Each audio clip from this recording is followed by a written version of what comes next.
why your inner child unlocks your intuition. If you're wanting to superpower your intuitive abilities or are having trouble getting guidance, connecting to your creativity, your spontaneity, your presence and fun, it's time to reconnect with your inner child.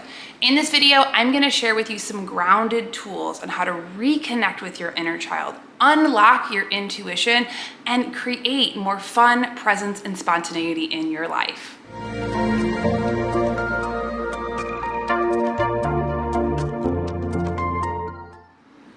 Your inner child is the key to unlocking your intuition, superpowering your life, and creating more fun, spontaneity, creativity, and pleasure.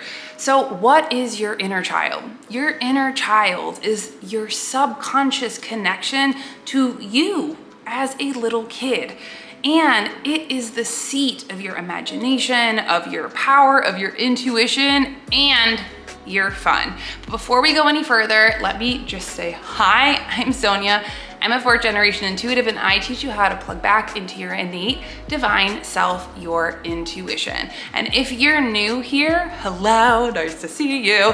And if you're returning, welcome back. As always, don't forget to hit subscribe and that little bell notification because I release new videos every single week. And I'm also super excited because in 2 weeks, I am starting my new group class, Psychic University, where I'm going to be teaching a 4-week-long live-led group class, which I am so excited about. So if you're curious, check out the description box below for more information and other resources. So let's dive in.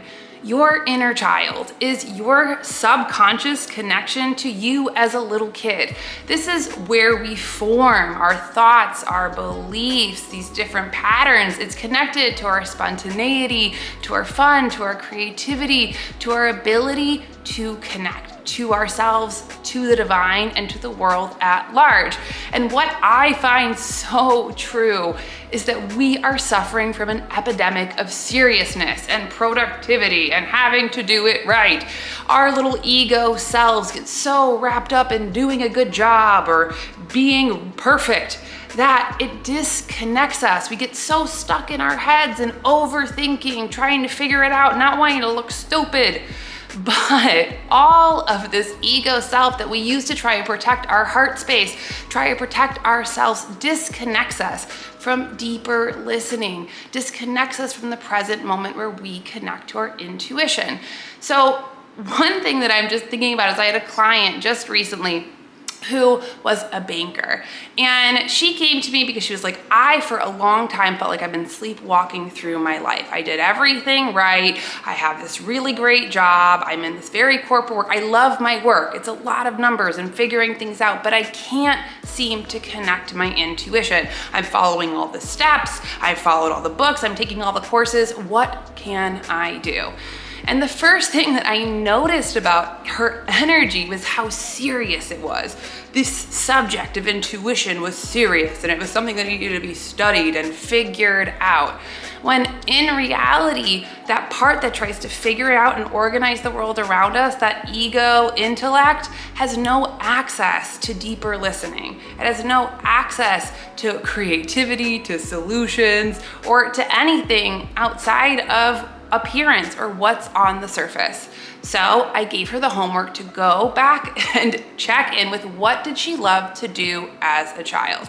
And when I asked her the question, she was super confused. She was like, I'm not totally sure what I like to do as a child.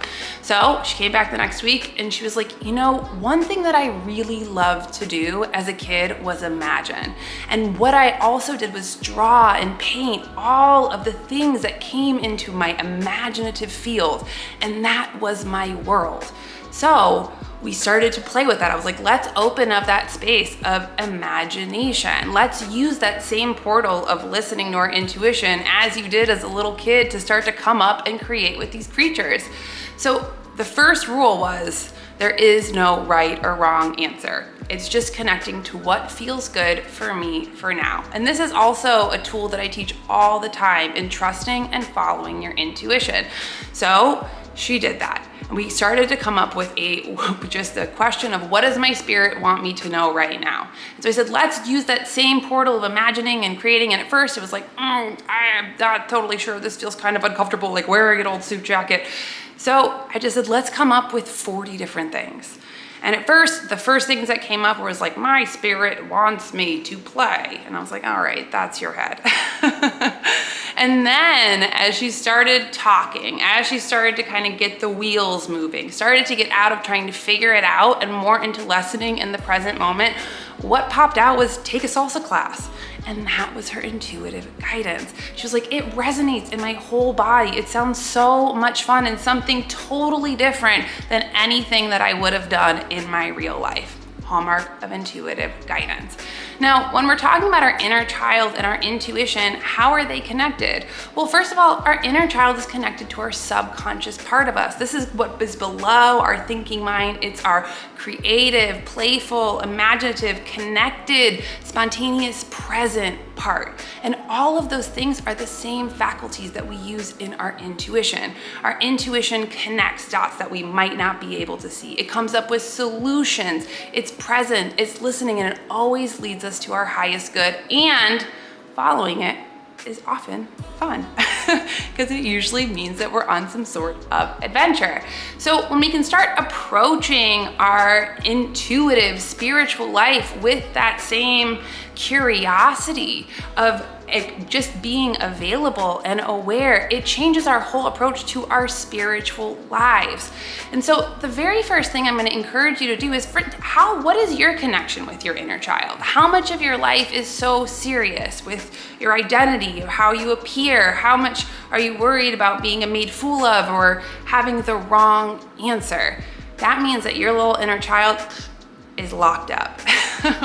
Second of all, what we can do is start to reconnect with our inner child. Get out a picture is a really beautiful way to start to anchor into that energy, and even start to ask yourself, what did I love to do as a kid? What did I do to play? What did I do to create? What were the things that really lit me up? Now, this is a golden thread. Not only does it reconnect you to your inner child, but it reawakens your heart space. This is the portal that our intuition comes in on. And this is the superpower to manifesting, to everything. It is like the big, nice juice. I don't know what that means, but we're going with it.